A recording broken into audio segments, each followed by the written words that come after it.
We are different, teman-teman. Sama MLM yang lain kami beda. Kami adalah perusahaan farmasi. Nah, mereka meneliti bahwa ada 5 penyakit, teman-teman, di Indonesia yang paling mematikan di Indonesia. 1 stroke, 2 jantung, 3 diabetes, hipertensi, dan kelima komplikasinya dari hipertensi, ginjal, dan lain-lain. So, mereka, karena farmasi makanan, jadi teman-teman harus tahu ya, di Jepang juga ada beberapa farmasi tipenya, dan kita adalah farmasi yang non-chemical, atau food. Kita masuk kategori food and supplement. Itu sebabnya izin-izin kita semua rata-rata makanan, karena perusahaan farmasi makanan. Simple ya. Karena di Jepang, teman-teman, kalau perusahaan yang food, dia nggak boleh punya ingredient yang berbahan kimia. Nggak boleh, karena izinnya adalah farmasi food. Sampai sini oke. Nah, mereka meneliti, ternyata makanan, sumber ingredient yang paling tepat untuk orang Indonesia, dengan segala macam penyakitnya, karena makanan kita enak-enak ya. Jadi orang Jepang ini teliti bahwa ingredient terbaik untuk kita adalah rata-rata dari salmon. Kenapa? Nanti dokter akan jelasin ya kenapa ya. Cuma Anda bisa lihat ternyata the power of salmon juga ternyata ada historinya loh. Jadi salmon itu, teman-teman, si penelitinya Eto Tadashi ini temuin, dia peneliti salmon. Eto Tadashi itu peneliti salmon. Nippon Barrier itu adalah peneliti salmon. Oke? Nah, dia pelajari awalnya dari beruang, di mana beruang itu kalau makan salmon, teman-teman, dia nggak pernah makan whole beruangnya. Anda bisa lihat tuh, dia sobek. Anda lihat di slide ya, beruangnya nyobek. Ada yang dia cari. Ternyata beruang itu dia makan kepala dan plasentanya. Dagingnya dibuang. Lucu ya? Nah, ternyata teman-teman salmon itu ada beberapa dibagi 5 hal yang benar-benar penting. Jadi ada kulit, kolagen, jadi rata-rata kolagen ikan sekarang, kalau dibilang kolagen salmon rata-rata diambil dari kulitnya.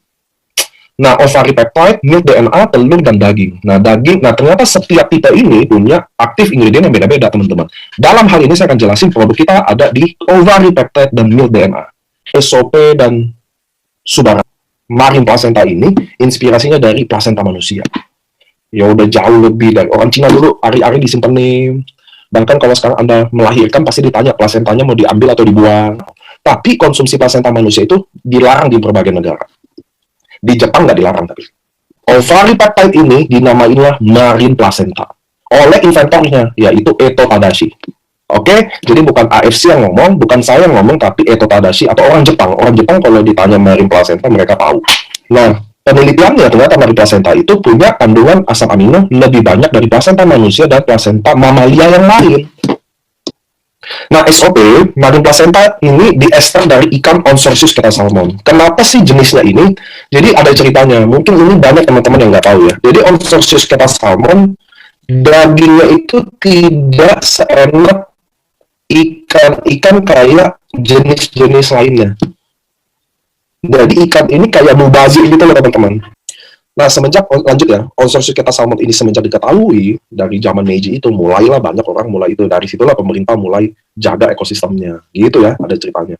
Juga udah nano size, kalau Usukus itu 800, kalau ini 600 tahun, teman-teman. Spermnya, kalau ini marine placentanya. Nah, di SOP ada ingredientnya tuh ada beberapa juga, ada marine placenta, ada kolagen, glutathione. Yang pasti formula, jadi gini, yang bikin penemu marine placenta Eto Tadashi. Tapi yang bikin produk ini bukan Eto Tadashi aja. Ada namanya Kikuchi. Kalau kalian nonton video di cruise tuh ada orang Jepang yang megang samurai, nah itu formulatornya. Dialah yang dialah yang collab sama Eto Tadashi bikin produk ini, teman-teman. Nah, ini Sudarasi datang sebagai penyempurnaan dari SOP, teman-teman. Kenapa? Karena kita di Jepang percaya monozukuri, di mana kita selalu upgrade produk. Jadi Anda jangan pernah mimpi kalau ada produk yang 20 tahun itu aja, nggak mungkin. Kita akan upgrade.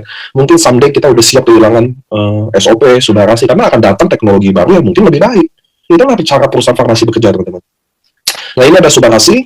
Nah, produk Sudarasi ini jadi histori di AFC-nya sendiri. Jadi pertama dia adalah produk tripeptide pertama di Jepang yang memiliki ingredient utama marine placenta dan sarden peptide dan fruit flow. Nah, teman-teman, jangan bandingin sarden kayak ikan sarden di kaleng gitu ya.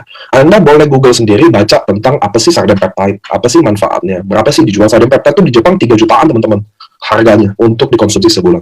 Terus ada fruit flow. Nah, fruit flow ini bukan ingredient dari Jepang. Sebenarnya, teman-teman, negara Jepang itu sangat tidak open untuk kerjasama.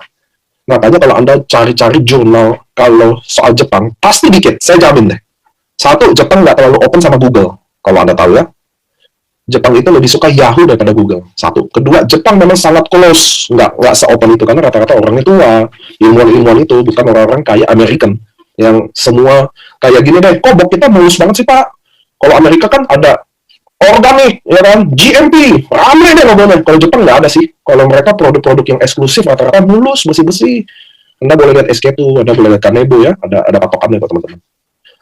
Nah di Jepang, inilah subarasi. Jadi SOP 100 itu cuma marine placenta aja. Kalau di subarasi ada 2 peptide tambahan, satu dari vegan dan food flow. Anda bisa baca tentang food flow, Google aja. Lalu ada sesar dan peptide, Google aja. Nah, subarasi merupakan sejarah di AFC Jepang karena selama 51 tahun, sekarang udah 52 tahun, AFC tidak pernah bekerja sama dengan negara lain dalam pembuatan produk. Hiroshi Kikuchi ini pembuatan produk ya teman-teman. Itu yang tadi saya bilang. Jadi gini, ini logikanya ya. Mereka perusahaan farmasi, mereka bisa aja bikin produk nggak masukin food flow. Tapi atas dasar Indonesia, kebutuhan Indonesia, dan kita memang butuh produk itu, kalau dia harus kerjasama, terjadilah. Itulah makanya dibilang jadi sejarah teman-teman. Kenapa? Karena mereka, bangsa Jepang adalah bangsa yang punya pride tinggi. Mereka rela mati demi kehormatannya. Mereka bisa bunuh diri karena kehormatannya, mungkin cuma Jepang. Nah, itu loh maksudnya teman-teman. Jadi ini sejarah di AFC. Itulah terjadi subarasi. Karena bukan karena pride atau egoistik, tapi karena negara ini sangat butuh itu food flow. Makanya Anda penting baca food flow deh. Bagus banget. Nah, ini ada sertifikatnya teman-teman. Jadi, sertifikat organik, sertifikat bebas hormon dan GMO. Nah, bebas hormon ini penting buat Anda tahu bahwa ada yang bilang kalau produk bisa bikin kanker atau apa, itu salah satunya harus ada sertifikat bebas hormon. Free Cells ini adalah BPOM Jepang, juga bisa dijual ke seluruh negara. Dan yang paling kanan adalah sertifikat radiasi nuklir. Jadi bebas radiasi nuklir juga. Gitu ya. Nah, ini secara slide Anda bisa minta juga secara lebih jelas sertifikatnya gitu. Jadi ini adalah tingkat-tingkat pengamannya. Pertama organik. Jadi banyak orang salah menganggap produk ini obat. It's not. Produk ini bukan obat teman-teman. Ini persis natural, organik, semua natural. Oke? Yang kedua bebas hormon dan GMO. Jadi Anda nggak usah takut sama GMO. Terus free cells dan radiasi nuklir, which is produk ini aman. Nah, ini adalah letter of authorization, di mana teman-teman ini Eto Tadashi tuh, yang sebelah kanan, kacamata, senyumnya kecil orangnya, ilmuwan, dia adalah Bapak Salmon di Jepang. Nah, dia menunjuk, isinya apa sih nih? Isinya bahwa dia menunjuk cuma distribusi ke AFC aja. Sampai sini oke ya. Di luar AFC, bukan marine placenta. Kalau seorang Jepang berkomitmen, pasti valid. Saya jamin itu. Anda boleh baca tentang bagaimana bangsanya mereka, budayanya. Itu harga mati, teman-teman. Jadi kalau dia udah bikin surat ini, bahwa dia cuma jual marine placenta ini ke AFC, udah end story. Nggak ada yang lain. Oke, sampai sini oke ya. Sebelah kanan tuh Oba, AFC Jepang. Sebelah kiri, founder-founder kita.